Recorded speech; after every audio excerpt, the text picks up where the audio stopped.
औरत दो तरह से डिपेंडेंट होती है, वो चाहे अच्छी हैं या बुरे हैं, आपको सरवाइव करना है। आने वाली हमारी नस्ल है वो इस हवाले से बहुत समझदार है, उनको पता है आप फाइनेंशियल इंडिपेंडेंट हो गए तो इट डजंट मीन कि आपकी जिम्मेदारियां खत्म हो। हमारे ड्रामे जो हैं वो इतना उनका कंटेंट ऐसा है कि जिसपे इन चीज़ों पर जोर दिया जा रहा है कि अच्छी शादी को लेके चलना, अच्छे रिश्ते को लेके चलना एक आदमी से कभी नहीं हो सकता। जितना वक्त आप एक दूसरे को देंगे उतना ही आप एक दूसरे को समझ सकेंगे। ये वो चीज़ें हैं जो एक अच्छी ज़िंदगी को लेकर आप लेकर गुजार सकते हैं। यानी जिस तरह आपने अपनी ज़िंदगी के बारे में बताया कि बहुत कम उम्री में आपने घर भी देखा, यानी वालदा काम करती थी, बहन भाइयों को भी संभाला और फिर फाइनेंशियल इंडिपेंडेंस भी हासिल की बड़ी कम उम्री से, और अभी तक भी माशाल्लाह। अगरचे लोग ये सोचते होंगे कि अब ज़रूरत नहीं है, तो ख़वातीन के लिए काम करना और फाइनेंशियली इंडिपेंडेंट होना कितना ज़्यादा ज़रूरी बहुत ज़रूरी है। ख़वातीन के लिए फ़ाइनेंशियल इंडिपेंडेंट होना बहुत ज़रूरी है, क्योंकि देखिए, औरत दो तरह से डिपेंडेंट होती है, इमोशनली एंड फाइनेंशियली। अगर आप फाइनेंशियल तौर पर इंडिपेंडेंट हैं ना, तो आप इमोशंस के ऊपर कंट्रोल कर सकते हैं। लेकिन अगर आप फाइनेंशियल इंडिपेंडेंट नहीं हैं, तो आपके इमोशंस भी कुछ उनके ऊपर उनको आप छेड़छाड़ नहीं सकते।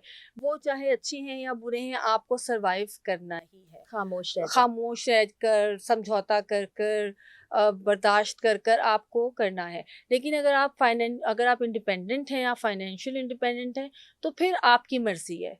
फिर वो आपकी चॉइस है उस माहौल में, उन हालात में रहना।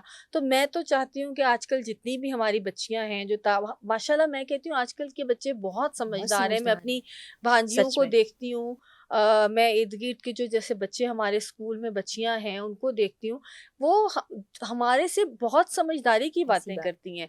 तो इंशाल्लाह जो आने वाली हमारी नस्ल है वो इस हवाले से बहुत समझदार है, उनको पता है कि चीज़ों को कैसे हैंडल करना है, किसी भी चीज़ को कैसे लेके चलना है। तो एक औरत के लिए तालीम हासिल करना और फाइनेंशियल तौर पर इंडिपेंडेंट होना सबसे लाज़मी हिस्सा है उसकी ज़िंदगी का। मैं समझती हूँ कि सबसे लाज़मी, बल्कि उसकी ज़िंदगी ही तब है जब वो फाइनेंशियल इंडिपेंडेंट होगी। बिल्कुल। और ये मेरे ख़्याल में अब तक लोगों को समझ आ जाना चाहिए कि बहुत ज़रूरी हो। अच्छा, फाइनेंशियल इंडिपेंडेंस से मुराद ये नहीं है कि आप घर चला रहे हैं।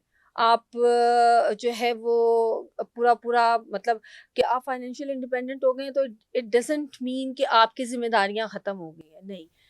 हाँ, बहैसियत ये बहुत औरत, अच्छा पॉइंट बहैसियत है। एक माँ, बहैसियत एक बीवी, आपकी ज़िम्मेदारियाँ हैं, आपको वो पूरी करनी है, अच्छे तरीके से पूरी करनी है। बेशक आप लाखों रुपए की तनख्वाह जो है वो घर लेके जा रहे हैं, आप उसको घर में खर्च कर रहे हैं, नहीं कर रहे हैं। फाइनेंशियल इंडिपेंडेंस से लोग मुराद ये ले लेते हैं कि जी औरत के पास हाथ में पैसा हो गया तो ये समझो मतलब गई। गई, हाथ से ये गई। अब काम करने से गई, अब ये घर के काम नहीं करेगी, अब ये खाना नहीं पकाएगी, अब ये ऐसा नहीं होता। जब फाइनेंशियल इंडिपेंडेंस आपको मजबूत करती है किसी भी ऐसे बुरे वक्त से निमटने के लिए जो बिल्कुल। आप ना चाहते हो और आपको बर्दाश्त करना पड़े। मुझे वो सबा कमर का एक ड्रामा याद आ गया जिसमें वो हस्बैंड उसका इंतकाल कर जाता है और सारी ज़िम्मेदारी उस पर पामाल। कि हम्म। किस तरह उसके लिए मुश्किल होती है, क्योंकि वो अपनी ज़िंदगी को और तरीके से गुज़ार रही होती है, बिल्कुल। टोटल डिपेंडेंट होती है और बाद में उसकी ज़िंदगी अब बदल तो देखिए जाती ना, है। हमारे ड्रामे जो हैं वो इतना उनका कंटेंट ऐसा है कि जिसपे इन चीज़ों पर जोर दिया जा रहा है कि जो ख़वातीन के इश्यूज हैं वो बहुत अच्छे तरीके से जो है वो बयान किए जा रहे हैं। तो मैं समझती हूँ कि हमें सीखना चाहिए इन चीज़ों से। बिल्कुल, यानी रिश्ते निभाना बहुत ज़्यादा ज़रूरी है। यानी एक चीज़ जो मैं उसको अफ़सोसनाक ही कहूँगी कि आजकल रिश्तों में ना बड़ी कॉम्प्लिकेशंस आ गई हैं, ख़ास तौर पर ये जो अज़दवाजी ज़िंदगी है।